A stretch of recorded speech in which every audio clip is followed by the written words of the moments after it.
I'm here at Planet Hollywood with the multi-division champion and president of Golden Boy Promotions, Oscar De La Hoya. Today you're here to announce Jean Pascal against Bernard Hopkins for the undisputed light heavyweight titles. Tell us about that fight.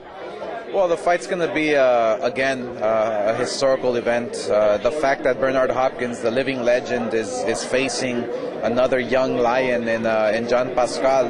He is the man at the light heavyweight division. He has that special WBC belt. He has the Ring Magazine belt, which is very important. People consider Jean Pascal the best at light heavyweight, and the fact that Bernard Hopkins once again wants to make history is really, you have to take your hat off to him, because this is a very dangerous fight for Bernard Hopkins, but that's what he's all about. Jean Pascal unified the titles against Chad Dawson. Was it more so what he did than what Chad Dawson didn't do, as some people say?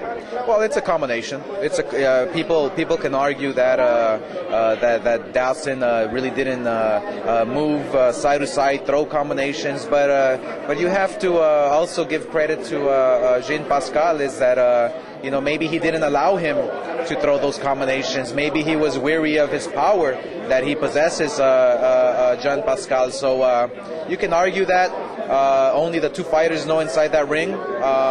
But the fact is that Jean Pascal really did a number on Chad Dawson.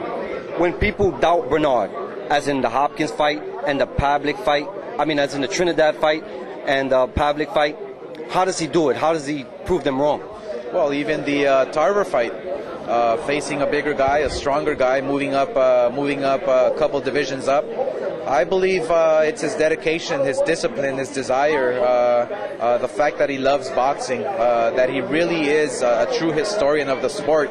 He lives boxing, and Bernard Hopkins can afford to fight anybody at any age, because the fact is he doesn't smoke, he doesn't drink, takes care of himself. If I was following those same patterns, I probably still would be fighting. So that shows you the character of Bernard Hopkins. He really is one of those throwback fighters. Why should people tune into this fight on Showtime? It's going to be interesting. It really is, because Bernard Hopkins, a very dangerous fighter in front of him who comes to fight. Now, Bernard Hopkins, people can say, well, his legs are going to go out on him, and well, he can't move that fast. Jean Pascal's going to pressure him and maybe knock him out. Well, it's going to be very interesting to see Bernard Hopkins dismantle Jean Pascal. I'm never counting out Bernard Hopkins, and when Bernard Hopkins tells me and looks at me in the eye and tells me I'm going to knock him out, I actually believe him. So, it'll be very interesting to see if Hopkins can make history.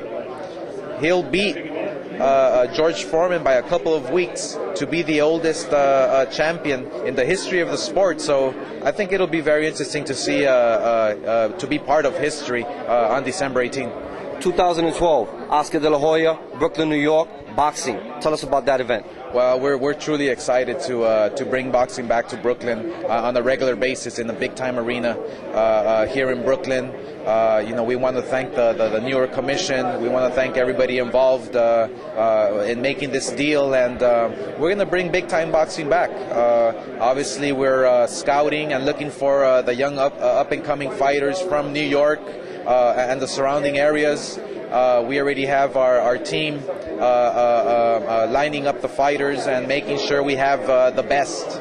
And so any fighter who is a free agent, any fighter who wants to come to Golden Boy and make great money, the best money that a promoter has to offer, we're right here. Give us a call and we'll answer your phone. Real quick, I'll run you down some names. You give me your thoughts. Paulie Malignaggi. Paulie Malignaggi moving up to 147, I feel can be a big threat. I believe he's remotivated in his young career, and I think Paulie Malignaggi can really put Brooklyn boxing back on the map. Danny Jacob, what's next? Danny Jacob, we're gonna get him some fights very soon. He's resting up, but he's back. He's motivated. He obviously his fight. He wasn't focused. He wasn't really himself because of his passing of his sibling. But we feel Danny Jacobs really can still be the superstar that we feel he can. Juan Manuel Marquez. Juan Manuel Marquez has a very difficult fight in front of him with Katsiris. We feel Juan Manuel Marquez is still on top of his game. Again, he's a fighter like Bernard Hopkins who keeps on coming, never gives up, and is a true legend in the sport of boxing. Saul Alvarez. Saul Alvarez, he's the next superstar of the sport. You had Muhammad Ali, you had Mike Tyson, you had Oscar De La Hoya, you had Sugar Ray Leonard. Now you're going to have Saul Canelo Alvarez. Talk to the fans. Fans, boxingscene.com. Watch out, Golden Boy Promotions is coming to a city near you. We appreciate the time as always. Thank you. Thank you.